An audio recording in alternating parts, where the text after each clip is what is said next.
Hello friends, welcome back to our channel. In this video, we are going to discuss about the STS page again. We will try to find out the answers of some questions that come in our mind while reading the procedure. In this video, we are going to understand the science behind the topic. For example, if you are using a particular chemical while doing the procedure, then why we are using that chemical? How that chemical helps us to get the desired result in the procedure that we want? Why a particular temperature is advised to be maintained in the procedure, and what is that temperature that is advised, why we are using the vertical electrophoresis setup while doing STS page, and many more things that we will try to understand in this video. So let's begin. Why do agarose gel electrophoresis have horizontal setting and polyacrylamide gel electrophoresis have vertical setting? इसका reason एक तो हमने पहले भी देखा था। जब भी हम STS पेज परफॉर्म करते हैं तो हमें पता है हम उसके अंदर जब जल डालते हैं, जल की फॉर्मेशन के बाद, तो वो हम दो ग्लास प्लेट्स के बीच में जल को ऐड करते हैं। अब हम वर्टिकल जल इलेक्ट्रोफोरेसिस कर रहे हैं तो दोनों ग्लास प्लेट्स के बीच में हम जल जो डालेंगे, ऊपर से जल डाल देंगे। जो पहला जल है वो नीचे चला जाएगा, वो कास्ट हो जाएगा, और फिर ऊपर से दूसरा हम जल डाल देंगे। लेकिन अगर हम इसी प्रोसीजर को हॉरिजॉन्टल तरीके से करने लगे, हॉरिजॉन्टल इलेक्ट्रोफोरेसिस की फॉर्म में, तो हॉरिजॉन्टली अगर वो जहाँ पे हमने जल डालना है वो ऊपर से और नीचे से ग्लास प्लेट्स से बंद है, तो हम उसके अंदर जल जो है हमारा इजीली नहीं डाल पाएंगे। जल डालना उसमें बहुत मुश्किल हो जाएगा। इसीलिए हम हमेशा या ज़्यादातर केसेस में STS पेज जब भी परफॉर्म करते हैं तो वर्टिकल सेटअप लेते हैं उसको परफॉर्म करने के लिए। एगरोस जल इलेक्ट्रोफोरेसिस में जल प्लेट, ग्लास प्लेट्स की ज़रूरत ही नहीं होती, क्योंकि वो जल ऑक्सीजन से सेंसिटिव नहीं है, उसको ऑक्सीजन से सेंसिटिविटी नहीं है। इसलिए वो प्रोसीजर करते टाइम हम हॉरिजॉन्टली जल को बना सकते हैं। अगली चीज़ हमें क्या देखने को मिलती है कि जब भी हम जल इलेक्ट्रोफोरेसिस परफॉर्म करते हैं तो उस टाइम पे हम देखते हैं कि कैथोड और एनोड दोनों इलेक्ट्रोड्स के पास हमें बबल्स देखने को मिलते हैं। तो ऐसा क्यों है? क्यों हम जब जल इलेक्ट्रोफोरेसिस में इलेक्ट्रिक करंट को सप्लाई को ऑन करते हैं, इलेक्ट्रिक करंट ऑन करते हैं, तो हमें बबल्स क्यों देखने को मिलते हैं? क्या होता है कि जो हम इलेक्ट्रोफोरेसिस परफॉर्म कर रहे हैं उसके अंदर जो हम जल डालेंगे और उसके ऊपर नीचे इलेक्ट्रोड्स हैं, तो वो जल हमें पता है इलेक्ट्रोफोरेसिस बफर या फिर हम रनिंग बफर भी बोल सकते हैं। उसके जल के चारों तरफ वो बफर होता है, इलेक्ट्रोफोरेसिस बफर या फिर रनिंग बफर। उस बफर के अंदर वाटर भी होता है, और वाटर किससे मिलके बनता है? H positive ions, 2 ions H positive होते हैं और एक ऑक्सीजन 2 नेगेटिव आयन होता है वाटर के अंदर। जैसे ही हम इलेक्ट्रिसिटी की सप्लाई को ऑन करेंगे तो एनोड है, एनोड के पास ऑक्सीडेशन होगा। ऑक्सीडेशन का मतलब क्या होता है? Loss of electrons. एनोड के पास जो भी मॉलिक्यूल्स प्रेजेंट है वो अपने इलेक्ट्रॉन्स को लॉस करने लग जाएंगे। और इलेक्ट्रॉन्स को कौन लॉस करेगा? Oxygen 2 negative. क्यों करेगा? कि उसके ऊपर पहले से ही नेगेटिव चार्ज है, उसने पहले से ही इलेक्ट्रॉन ले रखे हैं किसी से एक्स्ट्रा हाइड्रोजन से, इसीलिए वो अब इलेक्ट्रॉन्स को लूज करेगा। इसलिए वो ऑक्सीजन इलेक्ट्रॉन, दो इलेक्ट्रॉन को लूज करने के बाद न्यूट्रल हो जाएगा, ऑक्सीजन O बन जाएगा। दो O मॉलिक्यूल्स एक दूसरे के साथ कंबाइन करके ऑक्सीजन गैस की फॉर्मेशन कर लेंगे। इसीलिए क्या होता है कि एनोड के पास ऑक्सीजन गैस बनती है, जबकि कैथोड पे क्या होता है? कैथोड पे जो भी मॉलिक्यूल्स प्रेजेंट होते हैं उनका रिडक्शन होता है। रिडक्शन का मतलब क्या होगा? कि वो मॉलिक्यूल्स इलेक्ट्रॉन को गेन करेंगे, इलेक्ट्रॉन्स लेंगे। तो जो भी हाइड्रोजन आयंस हैं, H पॉजिटिव आयंस हैं, तो उनके ऊपर पॉजिटिव चार्ज इसीलिए था क्योंकि उन्होंने पहले किसी को इलेक्ट्रॉन्स दे रखे थे, ऑक्सीजन को इलेक्ट्रॉन्स दे रखे थे। तो अब वो अपने इलेक्ट्रॉन्स वापस लेंगे तो उनके ऊपर का पॉजिटिव चार्ज हट जाएगा और वो वापस H की फॉर्म में आ जाएंगे। तो कैथोड पे दो H मॉलिक्यूल्स कंबाइन करके हाइड्रोजन गैस की फॉर्मेशन कर देंगे। तो क्या होगा कि कैथोड टर्मिनल जो है उसके ऊपर हाइड्रोजन गैस बनेगी, और जो एनोड टर्मिनल है उसके ऊपर कौन सी गैस बनेगी? ऑक्सीजन। ये जो हाइड्रोजन और ऑक्सीजन गैसेस की प्रोडक्शन होता है ना, यही रिस्पॉन्सिबल होता है बबल्स देने के लिए। इन्हीं के कारण हमें बफर के अंदर कैथोड और एनोड के पास बबल्स शो होते हैं। अब क्या होगा कि हमें कैथोड पे जो बबल्स देखने को मिलते हैं वो एनोड से ज़्यादा होते हैं। ऐसा क्यों है? कैथोड पे क्या हो रहा है, कैथोड पे हाइड्रोजन गैस प्रोड्यूस हो रही है और एनोड पे ऑक्सीजन प्रोड्यूस होती है। कैथोड पे हाइड्रोजन के जो एटम्स है वो मिलके हाइड्रोजन गैस प्रोड्यूस करते हैं। और हमें पता है कि पहले से जो इतने हाइड्रोजन के एटम्स होते हैं वाटर के अंदर, उससे हाफ एटम्स ऑक्सीजन के होते हैं। इसका मतलब हमारे गैसेस जो प्रोड्यूस होंगी हाइड्रोजन गैस, वो ज़्यादा होगी ऑक्सीजन से, डबल होगी ऑक्सीजन से। क्योंकि वाटर का फॉर्मूला ही H2O होता है, तो उसके अंदर 2 हाइड्रोजन एटम्स होते हैं और 1 ऑक्सीजन। इसीलिए कैथोड पे जो हाइड्रोजन गैस प्रोड्यूस होगी उसके कारण फिर बबल्स भी ज़्यादा प्रोड्यूस होंगे, क्योंकि उनका अमाउंट ज़्यादा है। और एनोड पे ऑक्सीजन के बबल्स कम प्रोड्यूस होंगे। HCS या फिर सोडियम डोडेसाइल सल्फेट क्या करता है, ये हमने पहले भी देखा है कि इसको हम प्रोटीन का सैंपल बनाते टाइम प्रोटीन के अंदर क्यों डालते हैं। क्योंकि एक तो ये प्रोटीन को डीनेचर कर देगा, जिससे उसका 3 डायमेंशनल स्ट्रक्चर ओपन हो जाएगा। तो शेप का इफेक्ट हमें एसटीएस पेज के अंदर नहीं देखने को मिलेगा, शेप के बेसिस पे वो सेपरेट नहीं होंगे। दूसरा, ये एसटीएस क्या करता है, ये सारे प्रोटीन्स में जितने भी पॉजिटिवली चार्ज्ड अमीनो एसिड है, ये प्रोटीन के ऊपर अपनी कोटिंग बना लेता है और ये यूनिफॉर्मली स्प्रेड हो जाता है प्रोटीन के ऊपर, जिसके कारण ये प्रोटीन को, अमीनो एसिड्स को नेगेटिव चार्ज प्रोवाइड करता है। उस नेगेटिव चार्ज के कारण हमें जो है चार्ज का इफेक्ट भी देखने को नहीं मिलेगा जब सेपरेशन होगी उस टाइम पे, क्योंकि नेगेटिवली चार्ज्ड प्रोटीन है तो सारे प्रोटीन ही पॉजिटिव इलेक्ट्रोड की तरफ मूव करेंगे, एनोड की तरफ मूव करेंगे। Why do we want the protein coated in negative charges? ये भी, इसका रीजन भी हमने पिछली वीडियो में देखा था। अगला क्या है, after getting hit with STS, is a protein size the only thing that affects the migration through the gel? बोलने में तो ये आता है कि जब STS प्रोटीन्स के साथ मिक्स होता है, जब हम प्रोटीन्स के अंदर STS को डालते हैं तो वो सारे प्रोटीन्स को डीनेचर कर देता है और उनके ऊपर नेगेटिव चार्ज स्प्रेड कर देता है। लेकिन क्या ऐसा है, क्या सभी प्रोटीन्स के ऊपर STS इक्वली स्प्रेड होता है? ऐसा भी हो सकता है कि कुछ प्रोटीन्स STS के साथ ज़्यादा इंटरेक्शन करें, जबकि कुछ प्रोटीन्स STS के साथ इतना इंटरेक्शन ना करें। तो हमें ऐसा भी देखने को मिलता है, लेकिन उसका इतना इन्फ्लुएंस नहीं होता, ये चीज़ बहुत कम होती है। क्या होता है कि हाइड्रोफोबिक मॉलिक्यूल्स, जो मॉलिक्यूल्स हाइड्रोफोबिक यानी कि नॉन पोलर होते हैं, वो मॉलिक्यूल्स एसटीएस के साथ ज़्यादा इंटरेक्शन करते हैं। इसका रीज़न भी हमें एसटीएस के स्ट्रक्चर के अंदर देखने को मिलता है। एसटीएस के स्ट्रक्चर के अंदर 12 कार्बन्स की नॉन पोलर चेन होती है और उसके ऊपर एक सल्फर कंटेनिंग हेड होता है जो कि पोलर होता है। तो उस जो एसटीएस का स्ट्रक्चर है वो ज़्यादा नॉन पोलर है। ऑल्दो इट इज एम्फीपैथिक, ये पोलर भी या नॉन पोलर भी है, बट इसका स्ट्रक्चर ज़्यादा नॉन पोलर है। उसके ऊपर पोलर हेड ग्रुप कम प्रेजेंट है। इसके कारण जो हाइड्रोफोबिक मॉलिक्यूल्स होते हैं एसटीएस के साथ ज़्यादा बाइंड करते हैं। तो हम बिल्कुल ऐसे नहीं बोल सकते कि 100% तक जो हमें रिजल्ट देखने को मिलेगा कि जो हमारे साइज के बेसिस पे मॉलिक्यूल सेपरेट हुए हैं, प्रोटीन मॉलिक्यूल्स, वो रिजल्ट बिल्कुल ठीक होगा, एक्यूरेट होगा। ऐसा नहीं होता। बहुत थोड़ा इफेक्ट ऐसे भी होता है कि एसडीएस नेगेटिवली चार्ज नहीं बना पाता ठीक से, या फिर उनको डीनेचर नहीं कर पाता प्रोटीन्स को, क्योंकि वो हाइड्रोफिलिक मॉलिक्यूल्स वाटर लविंग या फिर पोलर मॉलिक्यूल्स के साथ बाइंड थोड़ा कम कम कर पाता है, इस कारण से। लेकिन ज़्यादातर हमारा रिजल्ट सेम ही देखने को मिलता है, इसका इन्फ्लुएंस ज़्यादा नहीं होता। दूसरा, जो पोस्ट ट्रांसलेशनल चेंजेस होते हैं, ट्रांसलेशन के बाद, प्रोटीन सिंथेसिस के बाद जो प्रोटीन्स के अंदर मॉडिफिकेशंस होती हैं, वो भी एसटीएस के साथ बाइंडिंग को अफेक्ट कर सकती हैं, जैसे फॉस्फोराइलेशन एंड ग्लाइकोसाइलेशन।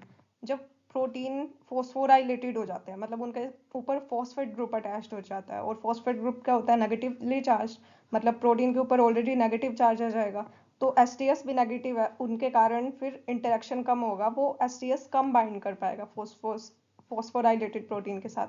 दूसरा, ग्लाइकोसाइलेशन। जो ग्लाइकोसाइलेटेड प्रोटीन्स होते हैं, मतलब जिन प्रोटीन्स के साथ कार्बोहाइड्रेट्स अटैच्ड होते हैं, वो भी नेगेटिवली चार्ज होते हैं, तो वो भी एसटीएस के साथ हमें कम बाइंड करते हुए दिखाई देते हैं। तो उसके बाद जब हम उनको इलेक्ट्रोफोरेसिस करेंगे, इलेक्ट्रोफोरेसिस चैम्बर में डालेंगे, तो वो ज़्यादा डिस्टेंस कवर नहीं कर पाएंगे। उनका मोलिकुलर वेट हमें ऐसा लगेगा कि ज़्यादा है, ऑल्दो उनका मोलिकुलर वेट कम हो सकता है, हमें ऐसा लगेगा कि ज़्यादा है क्योंकि वो ठीक से एसटीएस के साथ बाइंड नहीं कर पाए और उनका ठीक से डीनेचुरेशन ही नहीं हुआ। These effects are usually negligible, but not always, and should be considered if your protein is running at a different molecular weight than expected.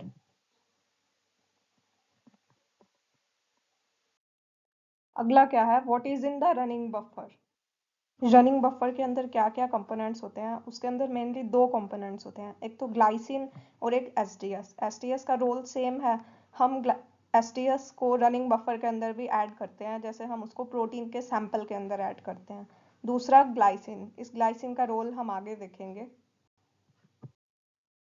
अगली चीज जो हम देखेंगे, what is in the sample loading buffer? Sample loading करने से पहले जो हम सैंपल बनाते हैं उसके अंदर हम जो बफर ऐड करते हैं उसमें क्या क्या कंपोनेंट्स होते हैं, वो बफर कैसे हेल्प करता है प्रोटीन को मूव करवाने में ड्यूरिंग इलेक्ट्रोफोरेसिस। सबसे पहली चीज उसके अंदर जो होती है वो है ट्राइस HCl, हाइड्रोक्लोरिक एसिड हमें उसके अंदर देखने को मिलता है। क्या होता है कि हाइड्रोक्लोरिक एसिड में जो नेगेटिवली चार्ज क्लोराइड आयंस हैं, वो जो प्रोटीन्स हैं जब उसके साथ मिक्स हो जाएंगे बफर के अंदर तो वो प्रोटीन्स को पॉजिटिव इलेक्ट्रोड की तरफ पुल करेंगे, पॉजिटिव इलेक्ट्रोड की तरफ मूव करने में हेल्प करवाएंगे, क्योंकि वो खुद भी नेगेटिवली चार्ज आयंस हैं, क्लोराइड आयंस।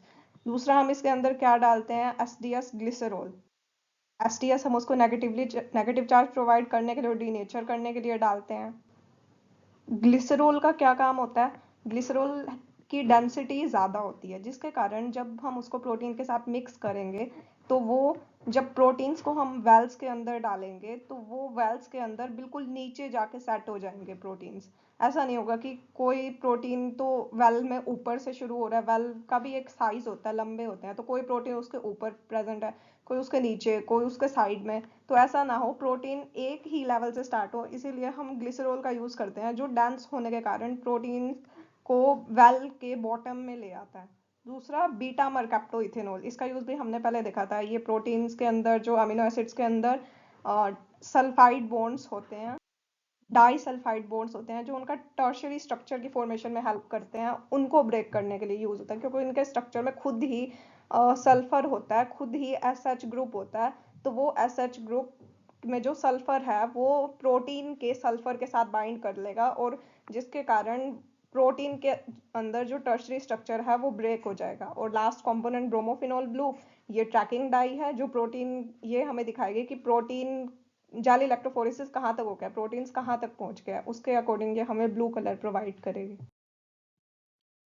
इसमें भी वही दे रखा है जो हमने देखा है।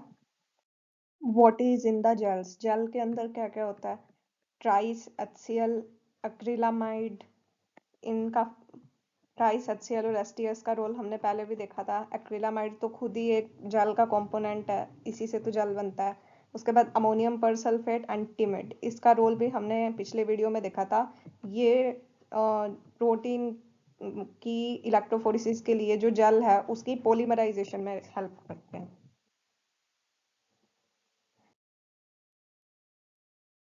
ये भी हमें पता है कौन सी दो लेयर्स होती हैं जेल के अंदर, स्टैकिंग जेल और resolving gel. Discontinuous gel system देखने को मिलता है।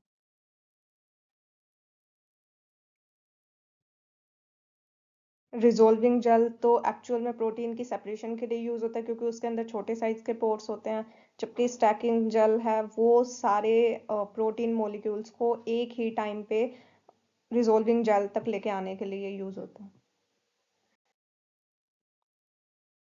How does the stacking layer do this job? Glycine का क्या रोल है स्टैकिंग जेल में? स्टैकिंग जेल जो है रिजॉल्विंग जेल तक जो कंपोनेंट्स को लेके आता है उसमें क्या रोल है ग्लाइसिन का? ग्लाइसिन को अगर हम देखें तो उसका स्ट्रक्चर ये होता है NH2CH2COOH। इसके अंदर ये जो ग्लाइसिन है ये एक ज्विटर आयन की तरह एक्ट करता है, मतलब इसके अंदर COOH तो नेगेटिवली चार्ज होता है और NH2 जो है वो पॉजिटिवली चार्ज हो जाता है, NH3 पॉजिटिव। तो एक ही मॉलिक्यूल के अंदर जब पॉजिटिव और नेगेटिव चार्ज होते हैं तो उसको ज्विटर आयन बोलते हैं।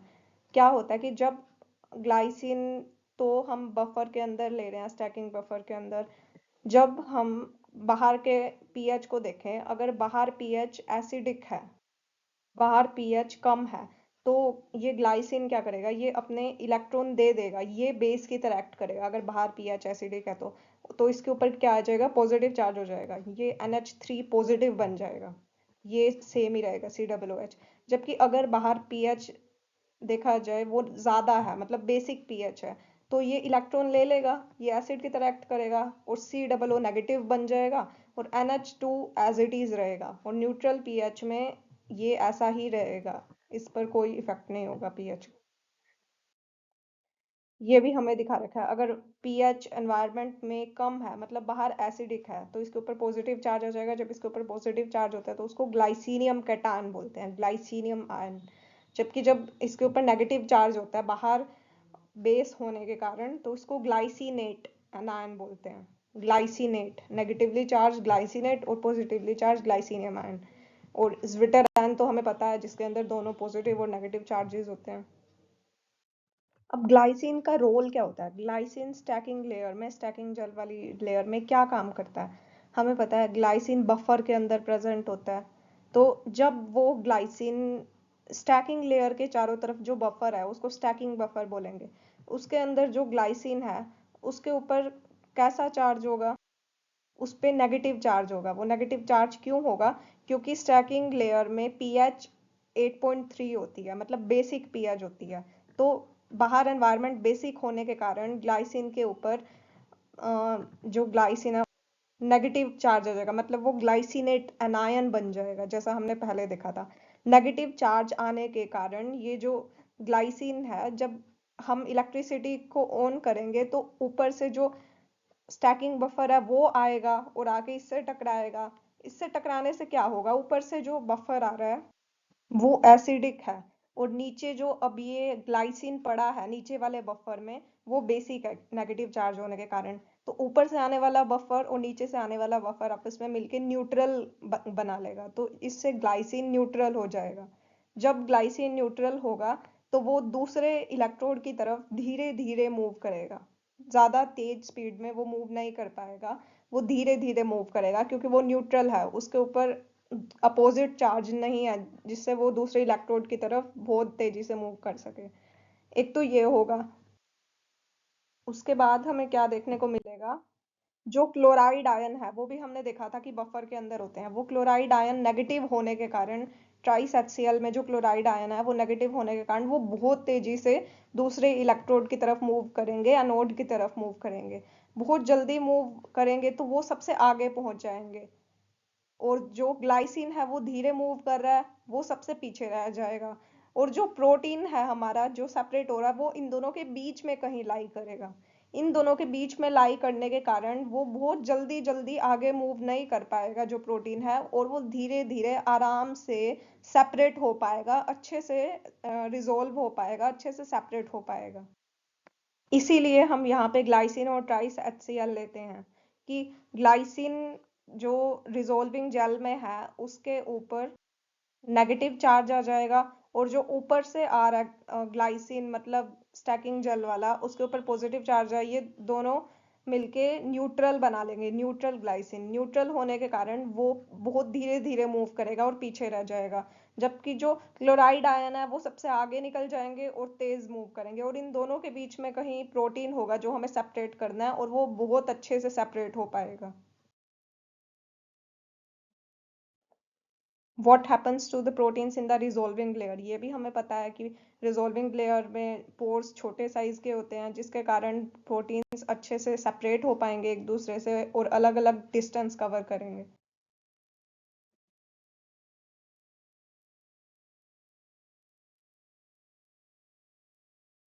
Should the sample wells be rinsed before loading the gel, gel को वेल्स के अंदर डालने से पहले हमें वेल्स को, हम बोला जाता है कि पानी से रिंस करना चाहिए।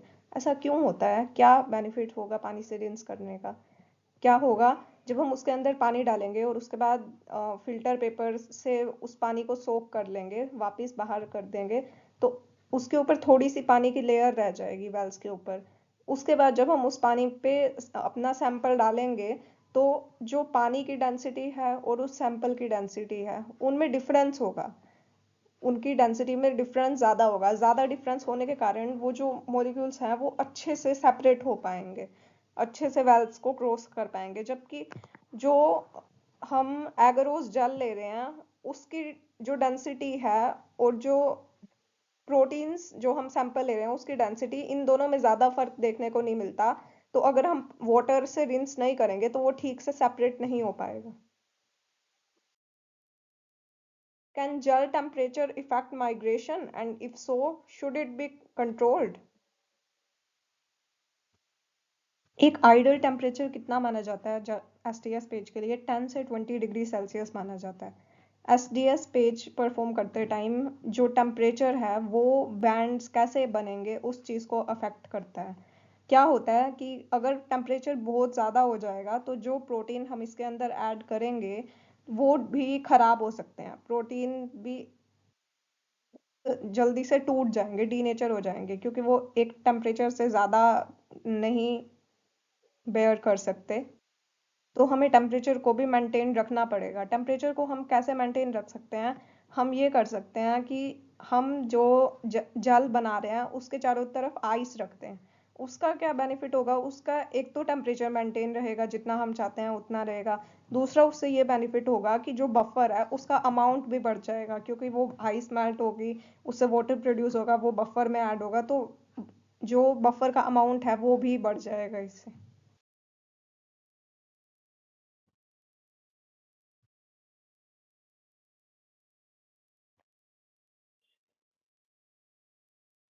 लास्ट में हम क्या देखेंगे? Is there an optimal time after loading when the STS page process should commence? क्या ऐसा हो सकता है कि हमने मान लो जल को लोड कर दिया और उसके बाद हम कुछ टाइम वेट करें और उसके बाद इलेक्ट्रोफोरेसिस स्टार्ट करें, इलेक्ट्रिसिटी अप्लाई करें? ऐसा नहीं हो सकता, क्योंकि अगर हमने जल को लोड करने के बाद इमीडिएटली प्रोसेस स्टार्ट नहीं किया तो हमारा वो जल लीक हो जाएगा। तो हमें जितना जल्दी से जल्दी हो सकता है उसी टाइम पे जल को लोड करते ही प्रोसेस को स्टार्ट कर देना चाहिए। और प्रोसेस को एंड करने का भी एक टाइम होता है। उसके लिए हमने ट्रैकिंग डाई यूज किया है। अगर जब भी ट्रैकिंग डाई जल के एंड से थोड़ा सा ऊपर आ जाए उस टाइम पे हमें प्रोसेस को, इलेक्ट्रिक सप्लाई को बंद कर देना चाहिए। नहीं तो वो जो है सारा प्रोटीन वो आगे जाके लीक हो सकता है। ओके फ्रेंड्स, तो आज हमने एसटीएस पेज की सारी डिटेल स्टडी करी। Keep visiting our channel to get more videos like that. Thank you.